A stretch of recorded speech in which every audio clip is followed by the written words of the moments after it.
Di sini saya akan menjelaskan tentang hierarki Chomsky.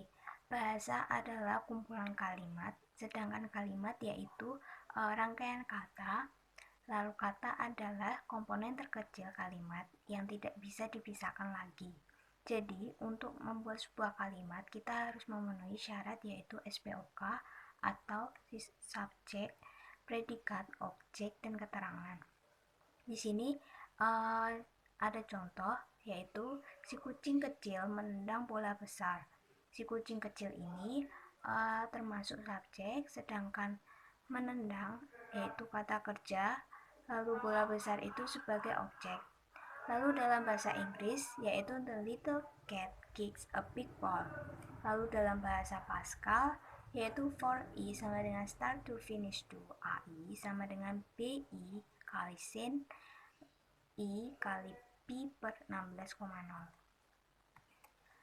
Lalu untuk membuat penerjemah seperti compiler perlu dibuat standar atau aturan atau tata bahasa atau yang biasa dikenal sebagai grammar, yaitu bertujuan untuk memudahkan kita mengerti.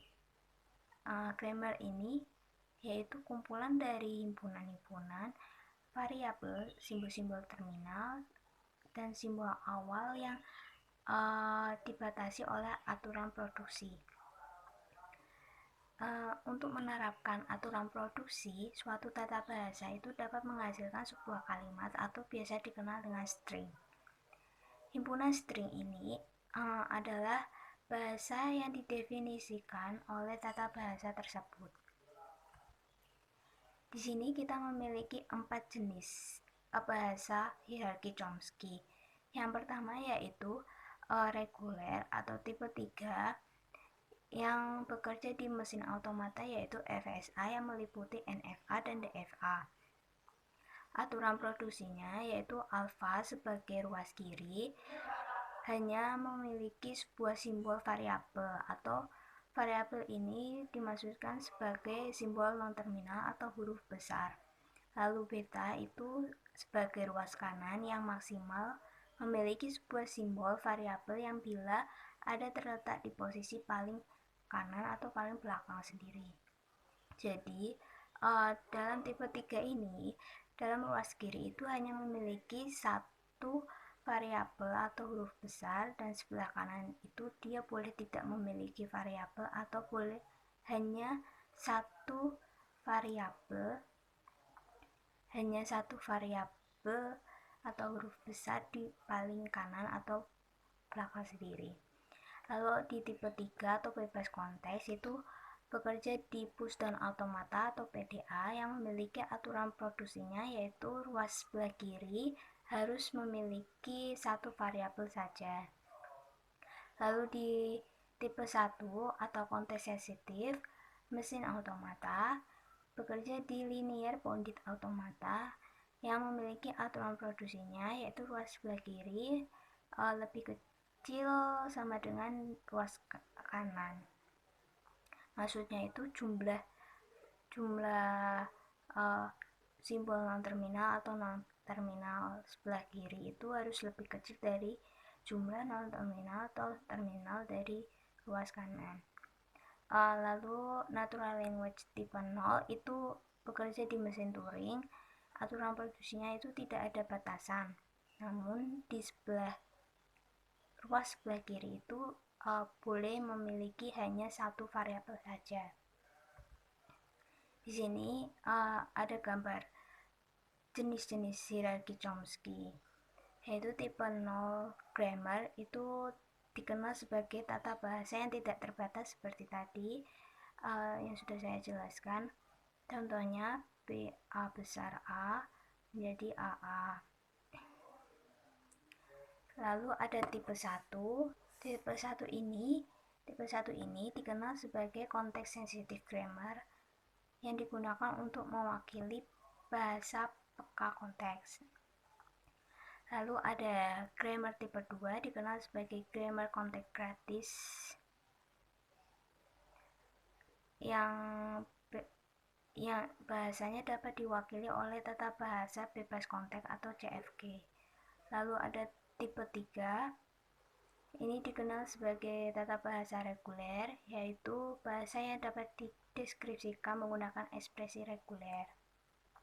Selanjutnya akan dijelaskan oleh teman saya. Selain selanjutnya adalah diagram keadaan, di mana diagram keadaan ini berfungsi untuk mendapatkan token yang digunakan untuk melakukan analisis leksikal terhadap program sumber.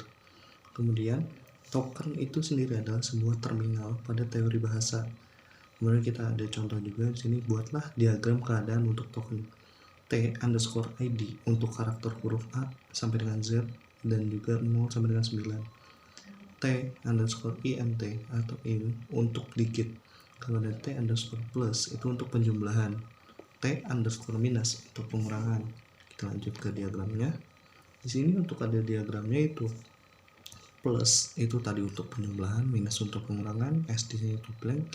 Kemudian di sini ada huruf dan juga digit. Huruf ini diwakilkan dengan ID, terdapat huruf dan juga digit. Kemudian ada digit di sini tuh INT aja ya, jadi cuma terdapat INT di sini cuma terdapat digit aja. Nah, kemudian misalkan sebuah bahasa memiliki simbol terminal auto token, ini dimana tanda kutip, kemudian ada sama dengan, kurang dari sama dengan, lebih dari sama dengan, terus tanda kurung siku itu diasumsikan sebagai token. Kemudian T_L, T_G, T_E, T_LE, T_GE, T_N. Kemudian buatlah diagram keadaannya. Nah, di sini ya kita udah terlihat di sini ada start yang dimana itu ya bisa dilihat sendiri. Sini ada kurang dari misalkan start kurang dari T_L itu terus menghasilkan sama dengan T kurang dari LE. Begitupun selanjutnya ke bawahnya. Oke, kita lanjut ke slide berikutnya, dilanjutkan oleh Ananta. Kemudian notasi BNF atau Backus Norm Form. Aturan-aturan produksi dapat dinyatakan dalam bentuk BNF. Simbol-simbol yang dipakai dalam notasi BNF yaitu titik 2 sama dengan. Simbol itu identik dengan simbol implikasi dalam aturan produksi. Kemudian vertical bar itu sama dengan atau. Lalu kurung lancip artinya mengapit simbol variabel atau non terminal. Kemudian kurung kurawal itu pengulangan 0 sampai dengan n kali. Misalkan aturan produksi sebagai berikut. E implikasi T atau T sama plus E atau T min E. T implikasi A. Notasi BNF-nya adalah E titik 2 sama dengan dalam kurung siku T atau dalam kurung siku T plus dalam kurung siku E atau kurung siku T min kurung siku E. T titik 2 sama dengan A. Lalu diagram sintaks. Diagram sintaks merupakan alat bantu dalam pembentukan parser atau analis sintaksis. Notasi yang terdapat dalam diagram sintaks yaitu yang pertama persegi panjang untuk melambangkan simbol variabel atau non terminal. Lalu lingkaran itu untuk melambangkan simbol terminal. Diagram sintaks biasanya digunakan untuk memperoleh gambaran dari notasi suatu BNF. Jadi ada hubungannya antara diagram sintaks dengan BNF. Contoh notasi BNF untuk blok titik 2 sama dengan T begin dalam kurung kurawal T semikol TN. Seperti ini.